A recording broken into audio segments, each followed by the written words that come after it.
you have what it takes to be awarded as the best in the business? Here is your chance to apply. Head on over to our website, download the form and apply. If you face any troubles when applying or feel the need to get in touch with us directly, email us, call us, tweet at me directly at Sunanda_J or join our Facebook group.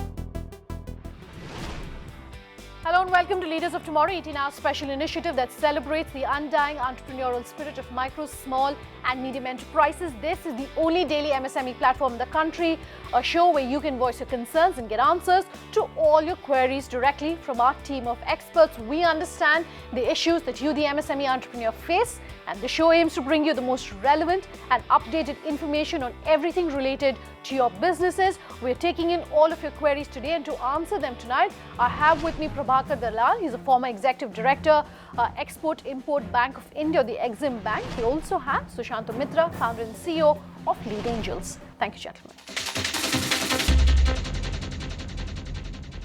Let's take in our first query, and this is a call which is coming to us from Raju Kundalkar. Go ahead, Raju. We are a software product development company. I would like to know if there is any platform to encourage Indian entrepreneurs who have started software product development in advanced technologies like video analytics. Okay, so he wants to know essentially if there is any kind of help, any kind of support which can be given for entrepreneurs who are involved in software development. And we've been, in fact, Sushanta, you and I on previous episodes have been talking about what kind of benefit, particularly in the field of IT and software. And we have a lot of entrepreneurs who seem to be involved in the area. Yeah. Maybe I can start with you. Yeah. So I'm assuming that he has a product which he has built and it can be patented. And if it is patentable, then he will also probably come under the definition of a innovative startup. So this company could get certain benefits which are provided by the government of India through incubators and through multiple other tax benefits and so on and so forth. So that is one, which is benefits coming from the government of India. The other is there are organizations which are helping software product companies to, build their business models, explore the market and so on and so forth. There are two organizations. One is NASSCOM, has a NASSCOM Product Council which helps product companies. Similarly, there's an organization called iSpirit. These are two organizations which help software product startups specifically in marketing and so on and so forth. Apart from this, of course, there are incubators and accelerators depending on his particular area of operation he could think of considering. Okay.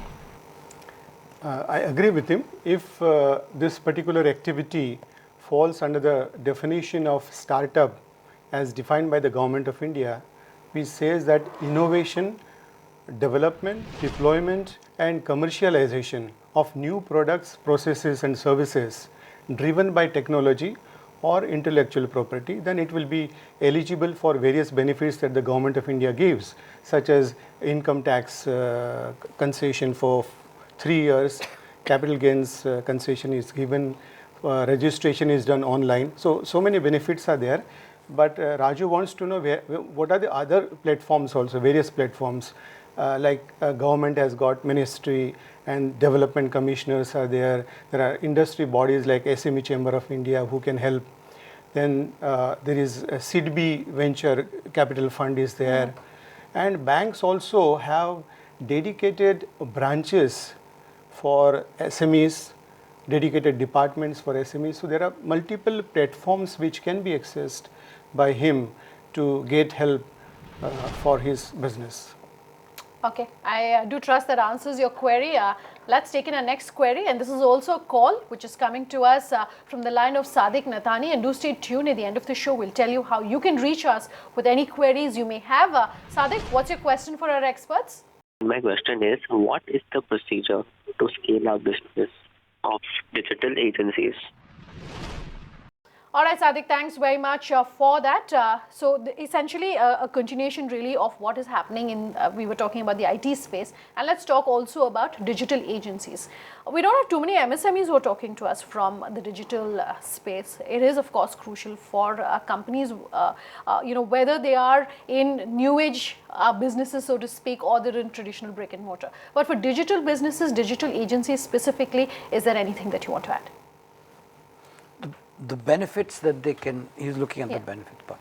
So, there is of course a number of initiatives of the government of India which is getting both MSMEs and others on the Digital India platform. So, there are a lot of requirements that the government has of its own which he could look at trying to access, so that there could be large business available from the government itself, which is going on the Digital India platform. Just as much as the government is doing that, there are a lot of MSMEs and both new age and old types of businesses going online. So there's going to be an explosion of the requirements for skills that are available in a digital agency. Would you want to add to that? Yeah. Under Digital India, there are a lot of opportunities which will come up. For example, like passport, one can get very easily through digital platform. But today, if you want to have, let's say, ration card or driving license, it is not like online you can't get that. Plus e-governance, capacity building at district level, village level. So a lot of opportunities will come up, and I think one should tap those opportunities. And the larger companies will also be breaking it up into smaller pieces, Yes. and those smaller pieces can then go to Correct, yes. MSMEs and entrepreneurs. All right, trust that answers the query that you had sent in to us. Thanks for that. Let's take in our next one. This is an email coming to us from S.R. Rao. He's written in to us to ask our experts what the procedure is to increase the selling of an ISP network more efficiently. Would you want to comment specifically on internet service providers, or talk also about marketing and digital and what can be done there? Sure. So, this is any new service which you start, especially in a fairly competitive space where, you have Reliance and Airtel and so on who are in that same space, apart from, BSNL and MTNL as well. So, it's a fairly competitive space that one is talking about. And again, here you have to find probably a niche that the larger players cannot service, and maybe look at the user base whose requirements are not as big as the ones, they are not large enterprises, but smaller enterprises, home offices or even individual customers is probably a place where they should target, because otherwise how will they compete with the likes of the large ISP service providers in India? Okay.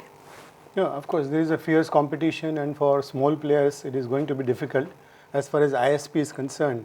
But even in the private sector like Hathway or other many companies are coming up. So basically one has to have good CRM with the clients, provide good service. But of course, it's a very tough and competitive market for ISP. Sure.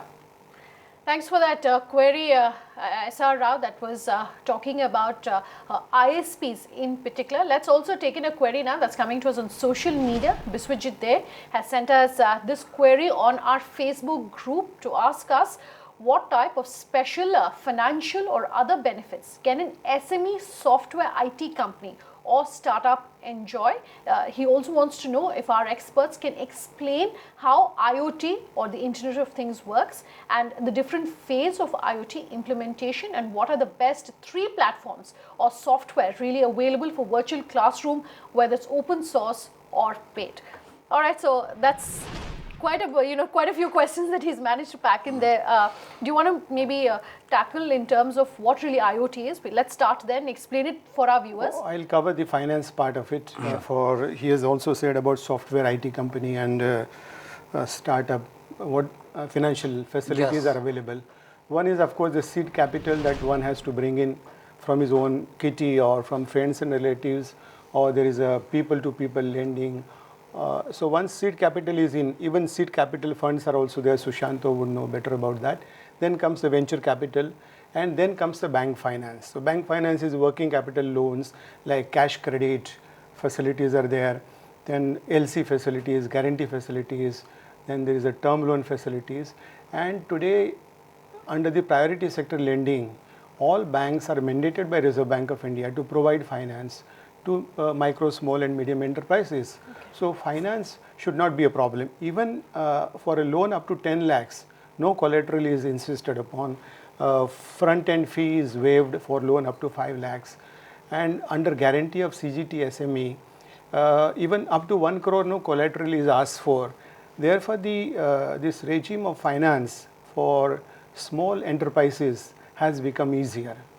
IoT stands for Internet of Things. So essentially today, we have our phones and our computers connected to the internet. But as we go forward, machines, whether at home or in a factory, will all be connected to the internet. So the fridge, for example, the refrigerator at home will be able to communicate what it has, in stock in the refrigerator, so as to speak, and through a mobile app when you're going to shopping, you will know, okay, milk is at a low level in your fridge, and you will be prompted to buy some milk when you're at the shopping center. Likewise, a machine in a factory will be able to say that it requires maintenance based on the parameters that it is going, say what sort of servicing is required, it's time to change a particular part of the machinery. So it will be able to communicate and do that through the internet.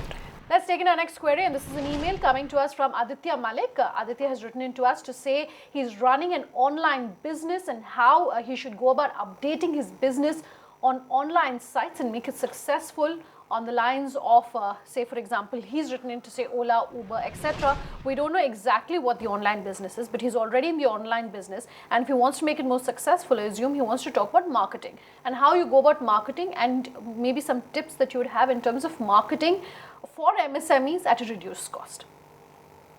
One is, of course, if he's doing online business, his product should be very user friendly. Like Ola and Uber, today you just have an app. You tap it and you get all the information where you are located and where you are going to go, what is the estimated fare, everything you get. So similar product should be developed for that particular business. Besides that, you should have the supply chain network should be in place, your marketing and your sales and advertisement for online is very important also. So product, your supply chain management, your marketing, and sometimes even ability to absorb initial losses should also be there, because by the time you have the client base, initially you may incur losses. So that ability to absorb losses should also be there. Okay. Sure. So, marketing on the internet is very different from the traditional way of marketing in terms of advertising in print and other media. So I think he needs to look at how people are coming to his site, to his business on the internet, and then based on that develop his online advertising policy. So from where are people coming to his site, what are they doing on his site, analyze that, and then decide how to promote his site. There are, of course, small agencies who could actually help him in these small advertising, interactive advertising companies who can help him to develop his strategy for the online marketing. All right, so that's in terms of how really you can go about marketing, branding and communicating about the business that you have. Thanks very much for that query. Let's in fact take a very quick break at this point. Much more on the other side. Just stay tuned.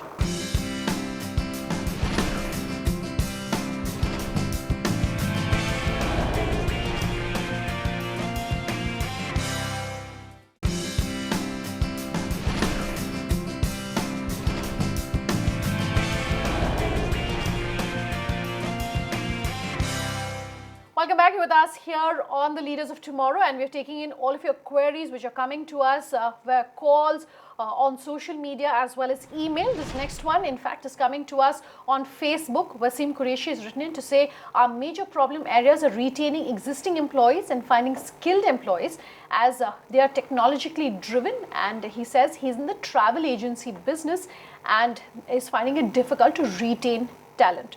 We talked I think a majority of our questions on finance, and then the second set really comes in as far as HR is concerned. How should any MSME, competing with their own peers, competing with larger companies, go about ensuring that they're able to retain and hire talent? See, market is today very fluid. So some amount of attrition is inevitable. 15-20%, every industry, every unit, you will find that some amount of attrition is there. But if it is more than 20%, 15%, then one has to worry about it. Now, one is, see, if the competitor is offering you 50% hike, then you can't help it because the employee is going to quit and go to the other competitor. But if it is marginal difference, then one should have some, vibrative environment, vibrant environment within the organization. You should have sports day, you should have office picnic, you should give performance linked incentives to the staff, you should make him a partner, or you should give him a share in profit. Ways and means to keep people engaged and identifying with the organization, and thus you can retain people. Okay.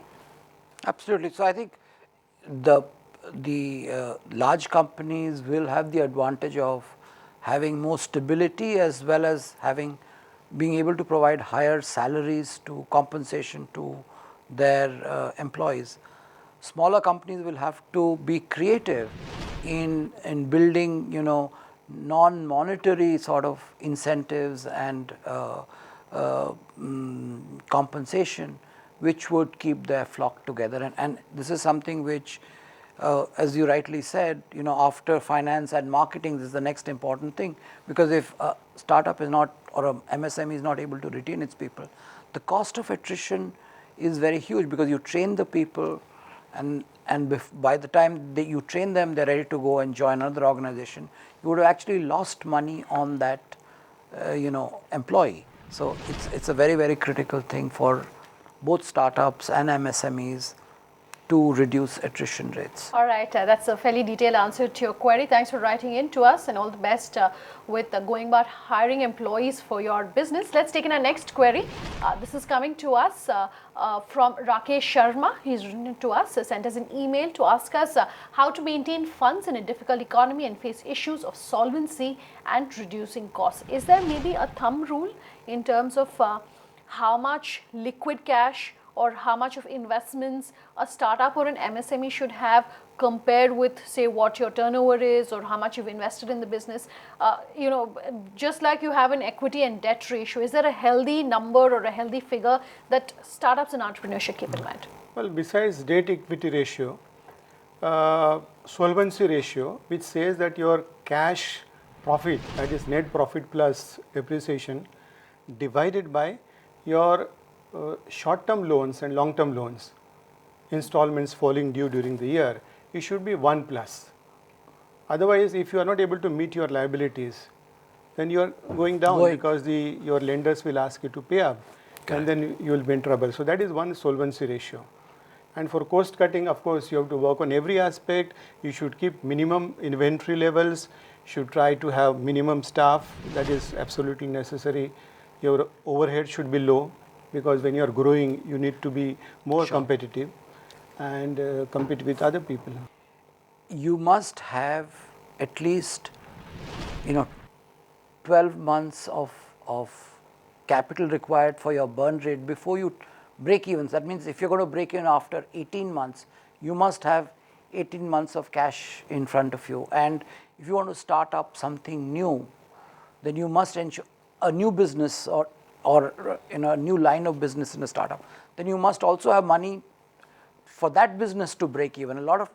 Many of the startups actually close down because of lack of poor cash planning, and especially some of our young people don't worry too much about making cash flow statements. They might be making profits, but cash is the king, as they say. You know, you have to be really, really careful about managing your cash.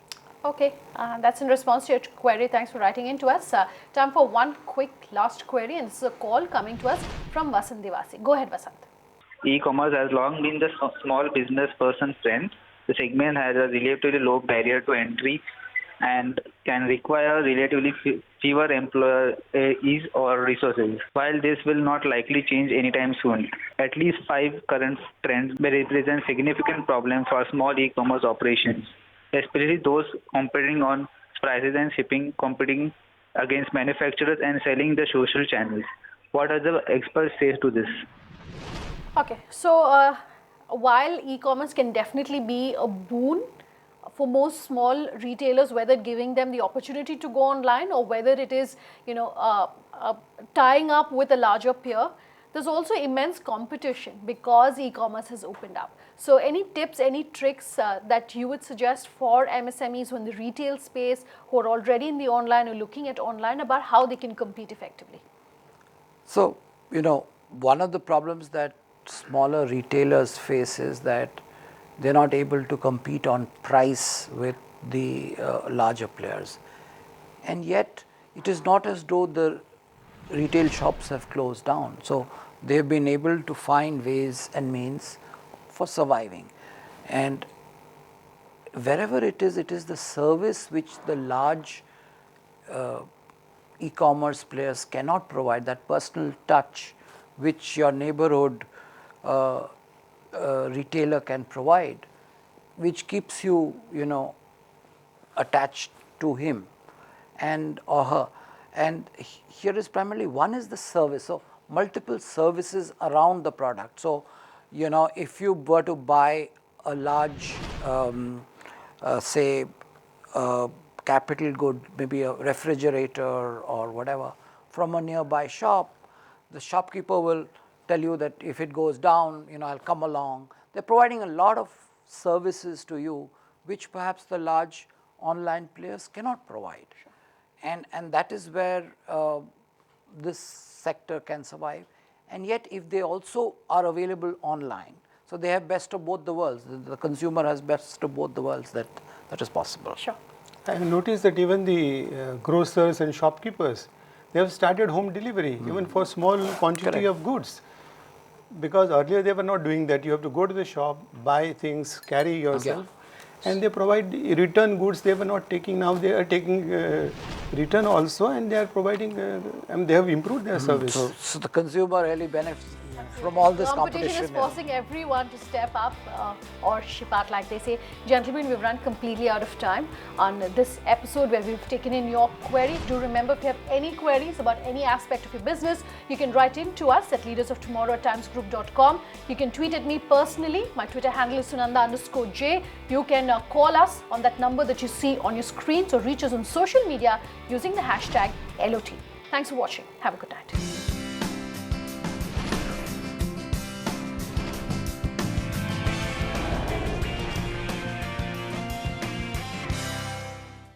If you feel you have what it takes to be awarded as the best in the business, here is your chance to apply.